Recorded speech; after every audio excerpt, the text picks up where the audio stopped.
कलावती ने राधा को दी ऐसी सजा कि पूरा मित्तल परिवार रो पड़ा। राधा को कलावती से बचाने के लिए प्रथम ने उठाया बड़ा कदम। कलावती ने अपने गुंडों से कह दिया कि राधा के शरीर में रस्सी बांधकर उसकी कुर्सी को मंदिर तक खिंचवाया जाएगा। दादी की हालत ठीक होने के नाम पर राधा को मजबूर किया गया कि वह कलावती की हर बात माने। लेकिन जैसे ही कलावती ने राधा पर कोड़ा उठाया, प्रथम का गुस्सा सातवें आसमान पर पहुंच गया। जी हाँ दोस्तों, मित्तल हाउस में अब ऐसा तूफान आ गया है जिसकी किसी ने कल्पना भी नहीं की थी। जिस राधा को घर के लोग हमेशा सम्मान और प्यार के साथ देखते थे, आज उसी राधा को सबके सामने अपमानित किया जा रहा था।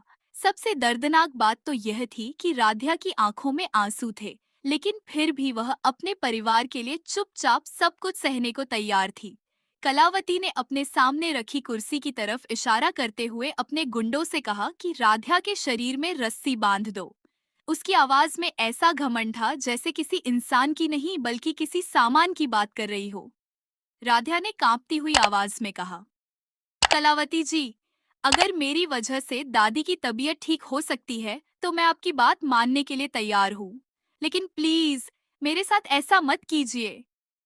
कलावती ने ठंडी हंसी हंसते हुए कहा, अब रोने से कुछ नहीं होगा राध्या, तुम्हें अपनी गलती की सजा तो भुगतनी ही पड़ेगी। राध्या ने एक बार पूरे परिवार की तरफ देखा।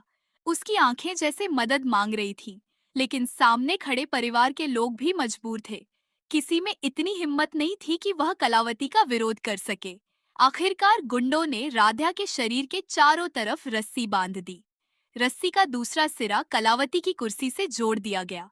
राधा ने अपनी आंखें बंद की और खुद को संभालते हुए आगे झुक गई।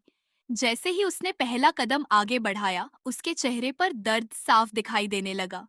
मित्तल परिवार के कई सदस्यों की आंखों में आंसू आ गए। एक तरफ राधा मजबूरी में आगे बढ़ रही थी और दूसरी तरफ कलावती कुर्सी पर बैठकर तमाशा देख रही थी। कलावती ने ताना मारते हुए कहा, चल राधा, आज देखती हूँ तुम्हारे अंदर कितनी ताकत है, मुझे मंदिर तक लेकर चलो। राधा ने कुछ नहीं कहा। वह बस अपने आंसू पोंछती रही और धीरे धीरे कुर्सी खींचती रही। उसी समय परिवार की एक बुजुर्ग महिला ने मन ही मन कहा, हे भगवान, हमें यह दिन भी देखना पड़ रहा है। घर के दूसरे सदस्य भी राधा को देखकर अंदर ही अंदर टूट रहे थे, लेकिन तभी प्रथम की नजर राधा पर पड़ी। वह कुछ सेकंड तक बिल्कुल शांत खड़ा रहा, फिर उसकी आंखों में गुस्सा साफ दिखाई देने लगा। प्रथम तेजी से राधा की तरफ बढ़ा और बोला, राधा, तुम बस रुक जाओ। राधा ने पीछे मुड़कर प्रथम को देखा। उसकी आंखों से आंसू बह रहे थे। वह धीमी आवाज में बोली, प्रथम, प्लीज, आप मेरे लिए कोई मुसीबत मत खड़ी कीजिए, मैं यह सब सह लूंगी। दोस्तों, अगर आप लोग भी प्रथम और राधा को पसंद करते हैं, तो अभी के अभी इस वीडियो को एक लाइक करके चैनल को जरूर से जरूर सब्सक्राइब करें।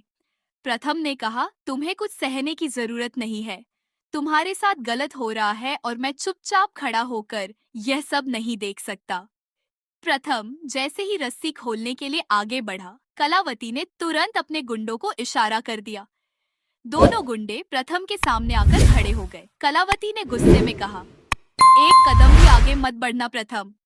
प्रथम ने पलटकर कहा, आप मुझे रोक सकती हैं, लेकिन मेरी पत्नी के साथ हो रहा यह अत्याचार नहीं रोक पाएंगी। कलावती बोली, यह सजा है और इस सजा के बीच में आने की कोशिश मत करना। प्रथम ने बिना डरे कहा, घर जाए, दौलत जाए या आपका डर, मुझे किसी चीज की परवाह नहीं है, लेकिन मेरी पत्नी का अपमान मेरी आंखों के सामने होगा, यह मैं बिल्कुल बर्दाश्त नहीं करूंगा। कलावती गुस्से से लाल हो गई। उसने अपने हाथ में पड़ा कोड़ा उठाया और राधा की तरफ बढ़ते हुए कहा, आज इसे सबक सिखाकर ही रहूंगी।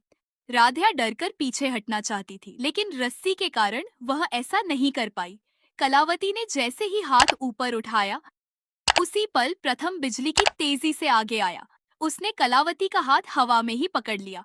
पूरा मित्तल हाउस सन्न रह गया। प्रथम ने बेहद सख्त आवाज में कहा, खबरदार, अगर मेरी पत्नी पर यह हाथ दोबारा उठा तो अच्छा नहीं होगा।